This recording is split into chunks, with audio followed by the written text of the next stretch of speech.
Thank you once again for being here. And my next speaker, as it turns out, is going to be Becky Wilson. All right. And she's with One Stop Insurance Solutions. And she is so on task. She has a hard goal, and she tries to help people, even if they're not her client. She does videos just to warn people, you know, of things, because there's predators out there for seniors, you know. And so she's just that if you need an insurance agent, she's the one that you could actually really trust. So without further ado, Becky Wilson. Thank you. All right. So a little bit about me. I started my business at 64 and a half. I always worked in the corporate world, and it came time that, you know, I couldn't find a career that I wanted. I had lost the career that I loved, and I bounced around a couple jobs, and I decided it was time to do something else. And work for myself seemed like the best thing, because I always wanted to be my own boss. Now I probably don't like myself as my own boss, but we get along once in a while, you know. But anyways, so I ventured into that world. And one of the biggest things that I had trouble is because in corporate world, they dictate your time to you. They tell you when to do it, how to do it, how long you should take it, doing it, and then they ask you to do 10 more things on top of it. Right. Okay, so when you come out into the real world and you have to work for yourself, you know, there's a lot of distractions. There's, you know, things like getting coffee. There's, you know, maybe when I walk through my house, I need to clean that thing right there, you know. So you go along your day and you think, I didn't get very much done today. And I knew that was one of the things I had to get a handle on. So hopefully this will help you guys the same thing. And here's the thing, I love time management, sometimes a little more than I should, because it can also, you know, it's good to manage your time, but you have to be careful. It can also go the opposite way, where it can cause you stress by managing your time too much. So, well, hopefully we'll find a happy medium in here. And so I call this time is on your side, or is it? All right. I love that. Yeah. So, we're going to go through a couple of, we're going to talk about time management, we're going to talk about time blocking, we're going to talk about time audits. So, I want to see if I can get this to run. How many of us here feel like this is us? Oops, it's working on here, but it's not working up there, is it? Oh, no. There it goes, there it goes. How many of you feel like that's you today? Right, exactly. And so, the good news is that time flies. I mean, the bad news is that time flies. The good news is you're the pilot of that time. And you know, how do we pilot our time? That's what we're going to find out today. We're going to cover a few of those things that will help you define where you're losing time, how we can shore that up, and how to make your time the most productive. Let's see if we can get this to the next slide there. So time is a measurable period. We all know that, right? There's only so much of it in a 24-hour period, and what we do with it determines whether we get our stuff done or we don't, whether we're successful or we're not. So how do we measure our time? One of the easiest ways to measure your time is to do a time audit. You'll each get on your packet there that I handed out. That first page is your form for your time audit. What I would suggest that you make a couple of copies of this, because I'm going to tell you, first of all, you're going to lie the first time through. Second of all, you're going to be embarrassed the second time through. Yeah. And then once you start doing it, you're going to make sure you do it at least once a quarter, because it's accountability. And that gets away from us if we don't. So make sure that you're being very honest with yourself. Because all of us, we do a lot of things, right? But being busy doesn't necessarily mean we're being productive. Right. So we want to be brutally honest, because this is going to be pretty revealing when you do it. 3 days is good, 5 days is better, and you're going to write down everything. I mean, if you take a long bathroom break, if you go out to get coffee 10 times, if you're scrolling on all those cool reels on Facebook, you're going to write it all down. Whatever you take, and you're going to put down how much time you took to do that. So every task that you do, because you're doing. The other thing is you're doing things that you probably shouldn't be doing, that you think you're being productive, but you're not. Yes. Yeah.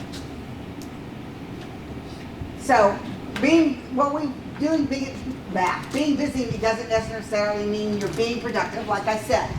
And the second page on your packet there is what we call an Eisenhower matrix. So we all make lists, right? Yeah. Okay. Yeah. So, but our lists, again, there's things on there we don't need to have on there. So we will use a process called do, delay, delegate, and delete. And you're going to make your list, and then you're going to put it through this filter. Because when you start going through looking at all the things you do, you're going to find out pretty easily there's definitely some things you can get rid of. There's definitely some things that you can put off. So the things you want to do are the things that are going to make you revenue now. And you know that if you make that call today, that person's going to sign. If you know that if you get into your agency management system or whatever you use to manage things, your CRM, I use a CRM. If you get into there and you work your process in there, that you're going to make money. So those are the things that you are going to always put in the do column. When you go to the delay column, those are the things that you still got to do, but you know you have some wiggle room. And they're going to make money, but maybe they're not going to make money today. They might not make money tomorrow, but maybe it's going to be a few days out. The things you're going to delete are all those things on that time audit when you look at it that you've been doing that haven't brought revenue to your business. Because if you're doing it and repeatedly doing it and it's not bringing you revenue, you need to stop doing it. Because it's that whole thing, what's the definition of insanity? Doing the same thing over and over, right? Right? And let's face it, we're all about the bottom line. I mean, that's how we keep going. So one of the things I talk about people is to-do lists, and because we all have those to-do lists. I went to a conference and they said you should never do a to-do list. You should only do a profit list. So I asked them we asked about the difference, and they said, so your to-do list, because we want to look busy, we want to look like we're doing things, it's usually filled with things that are low impact, that they're not going to make money, or things that we can get off our list really quick because it makes us feel good, like we got something done, right? What we put off, though, in exchange, is the things that are going to make revenue, that are a little bit more labor intensive, that we know, we've got to do it, right? And in the back of our mind, we know we have to do it, and we know it's going to make us money. But we did all these other things on the list, and it made us feel good, right? Right. So we're going to switch that up, and we're going to put those high priority items, those things that make us groan, and we're going to do those first. When are we most productive in our day? In the morning for me. First 90 minutes of your day is when it's been proven, it's when you are most productive. Take those tasks that you need to do, that are the hardest, that you avoid the most. Put those in your first 90 days of your day, and I guarantee you it's going to change things for you. You're going to focus on one. Obviously there's one big one. We all have that one big one that's sitting out there, right? But then you're going to narrow it down to about 2 or 3. And those are the things you want to make sure that you build in time for. And there is a little bit better explanation. So this kind of gives you a task thing on this. So like answering an email, returning a phone call, printing a report, those are things that we do. But what in those things make money? So if we're spending time, like how much time do you spend on your email? A lot. I don't know about you, but so I was spending a lot of time on my email because I get like 400 emails a day, literally. So, yes. So, they did a study at one particular business, and they broke it down into how much time their employees were spending on corporate emails, right? And then how much time that added up to in money. And the company was paying their people $1.8 million in salaries to answer emails. Wow. Guess that changed, right? Yeah. So we want to make sure that we're looking at filters when we look at all these tasks. So the next thing you want to do is in order to be more productive is we have to manage the time on our calendars. My mentor said to me, if you don't respect your time, nobody else will. And if we have so much free time on our calendar, or we're not putting these important things physically on a calendar or in a schedule, then we're going to find a million things and a million people to fill our time up, right? Because you're sitting there, yeah, so you're sitting there and your family's like, oh, she's got nothing to do, she's working at home, right? Yeah. Yeah, she's a stay-at-home, she's not that busy because she's at home, right? Right. Well, I now have a sign on my door that says working on my office. Good job. I lock my door if I have to, but I've got them just about trained. They all knock on the door first. If I don't answer, they don't come in. And I think you have to make people around you, especially family, respect your time. Can you train husbands? I absolutely did. But you have to have a door on the office. That's the prime thing. Keep out, this means you. You found that out, right, Barb? Huh? I said you found that out. You needed the door. Well, Remember yeah, that? during Zoom, So- all of a sudden the door opens. Yeah. Done yet? Yeah, I had one that I had one that walked through in his underwear. So Oh, no. not husband, grandson, but during Zoom. So, anyways, your calendar each day has hours all through the day, right? We have 24 hours in a day. Obviously, we don't work 24 hours, and we shouldn't. So we have to define your prime hours. It be it 8 to 5, 8 to 8, whatever it is. It can be what you need it to be. But once you define what those parameters are, then you're going to start blocking your time.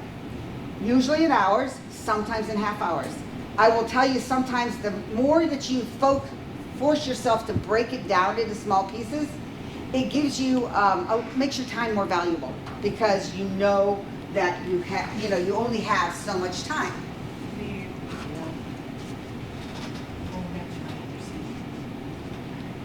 This is just an example. What I also suggest is you label all your things with a color.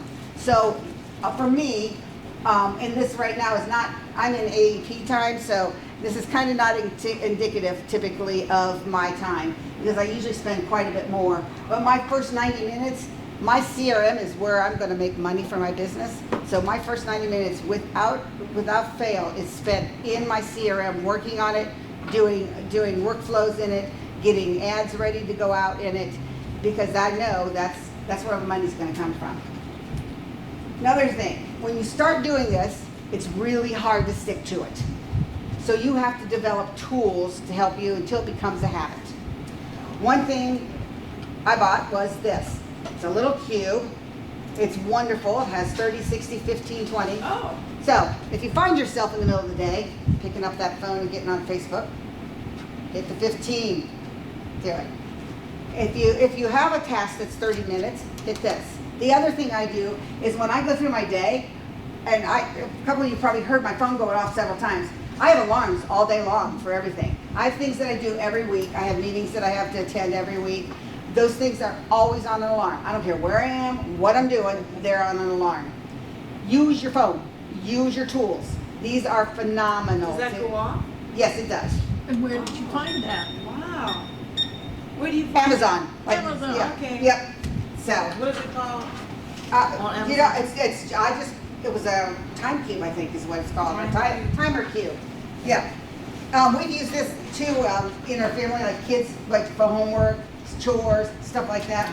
We've used those many times, so it's a great tool to have, in your quiver. The other thing, ladies, block in your personal time. Because if you don't, you will not take it. And if you don't take it, you will not be at your best. And I'm going to tell you, I was probably the number one most guilty person in, because my kids were grown, I didn't really have anything. I'm like, I can work. I don't need to, I don't need to stop for this. I don't need to get on my exercise bike. Not anymore. Those things have become a priority.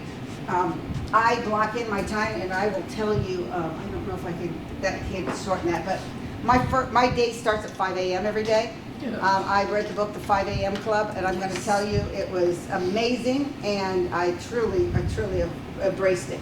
I start my day at 5 a.m. The first thing I do is exercise every day because my body needs it, and I deserve it. And then I meditate, thanks to my dear friend Leanne, who has graced me with that. And I journal, and then I do my prayers, because those are the things that are important to me. I make time for my family. Nobody calls me, nobody gets scheduled during that time. It's an hour there. I'm lucky to get them all together for an hour if they're there. So, but if they smell something cooking, they usually gravitate that way. So that time is non-negotiable. You should have non-negotiable times. Now, I have some blue times in there. Those are things that I do as scheduled, but those are also things that give me wiggle room. So you need to also have some wiggle room. It doesn't necessarily have to be blank spots, because me, if I see a blank spot there, I'm going to think, I'm going to pick up that romance novel, man. I'm going to read, and it'll be an hour, and it'll be an hour and a half. It's still, that's the way my brain works, right? So leave yourself some wiggle room. And lastly, do not stress over your schedule, all right? If the world happens like it always does, shit happens, excuse my language, the world caves in every once in a while, your black cloud rains on you, whatever it is, right? It happens. Don't let it keep you from going back and get recentered, because this will help you recenter if you allow it. It lets you not get spin out of control. That would stress me out. I know, the colors, sometimes, not everybody likes a lot of colors. Some people do their whole thing in 2 colors, 3 colors, whatever it is. But I put the things that are most important, usually in green, but that first thing in that first 90 days, I decided to make it a different color. Because it is the one thing that I know I will not wiggle on. My green time, sometimes I do. So, just a couple of tips. First 30 days, use alarms. If you have dual screens, or if you have your phone sitting on everything, always have your calendar up all the time. Make sure you do not have that. And then always, stick to your schedule, barring emergencies, as strictly as you can for the first 60 days, because it takes 60 days for something to become a habit. Yes. Right. Make your family, your friends, your staff, everybody aware this is what you're doing. Because if you don't, again, they're going to creep in, right? And when I start a phone call with somebody, I also tell them I have a hard stop at this time. Oh, yeah. Because again, and I sometimes I work with seniors, and sometimes, so we have to have some major conversations about things that I'm thinking, okay, I got to. So I have to do hard stops. And you know what? It's okay to say no. It's okay to say no to putting stuff on your calendar. It's okay to say no to somebody wanting to creep on your calendar. It's okay to say no to these people that cancel on you and say, hey, can I just get on your calendar tomorrow? No. I'll tell you what. I'll send you my calendar link again, and you can jump on it when it's convenient for both of us. I would highly suggest getting a Calendly and using it, and they have a free version, and connecting it to your calendar, because it makes it so much easier. And have an accountability partner when you're starting this, because it helps a lot. Find a support system. It really helps you stick to it, because it's really easy to get out in the weeds on this. Last but not least, reward yourself. Build in some reward time. If you get through this for 60 days, make sure day 61, you put something on that calendar that you're going to go do. It's your time, because you stuck to this, you did this, you put in the work for this. And you'll see the difference by that time anyways. So go get your hair done, get your nails done, go have a massage, something. But build in that reward. One thing is, your time is worth money. And it's really important. As you're going through this process, I want you to think about, as you're putting those important things on your calendar, how much revenue they're going to bring to you. Because you should always know how much you are worth an hour. You should always know that. You should always know what every task you do how much it's costing you or how much it's bringing in.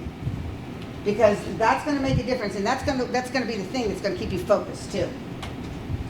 And then just value your time, because we only have so much of it. We're only gonna live so long. And when we fritter it away on things that really don't count, or don't have meaning, or that take us off our goal, or even just don't even bring us pleasure, we're giving up something that's of value to us. So hold on to it tight. And as you're going through, again, everybody's different. Like I said, I use a lot of colors. I like that, helps me. I want to know the separation between things. If it drives you nuts, don't do it. Do pastel colors, do 1 colors, do 3 colors, whatever. Be flexible. Again, don't stress out about this. Use it as a tool, because it is a tool. It will make a difference. But don't make yourself crazy over it, okay? And never say, you'll get back to it tomorrow. So this one quote, the present time has one advantage over every other time. It's our own. Wow.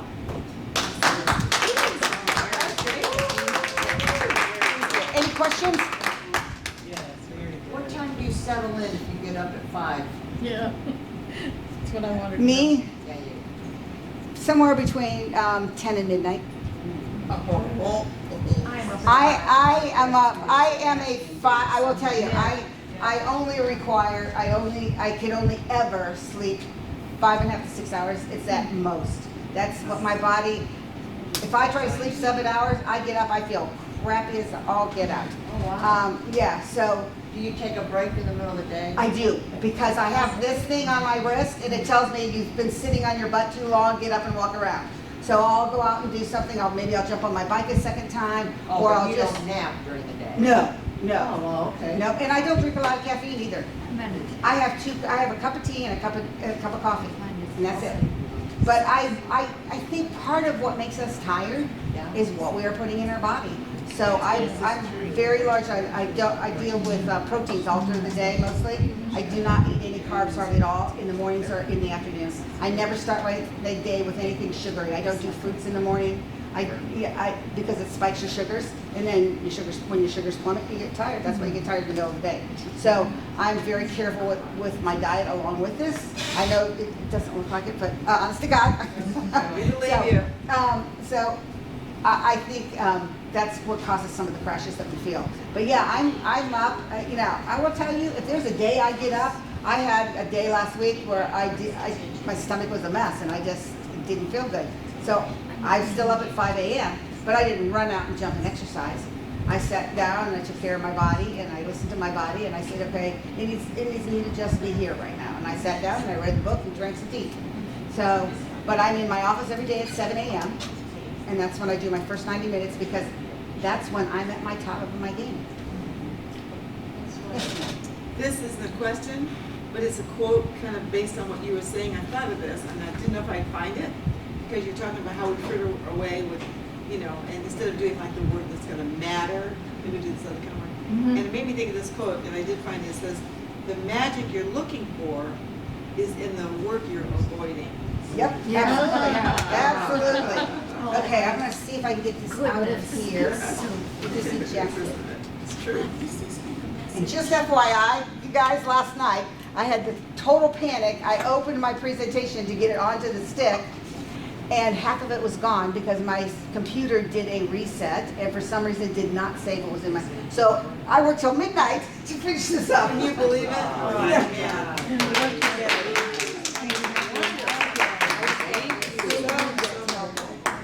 So helpful. And now, actually, I have a question for you, Barb. Me? Yes. Okay. We can actually do one more presentation for lunch. Okay.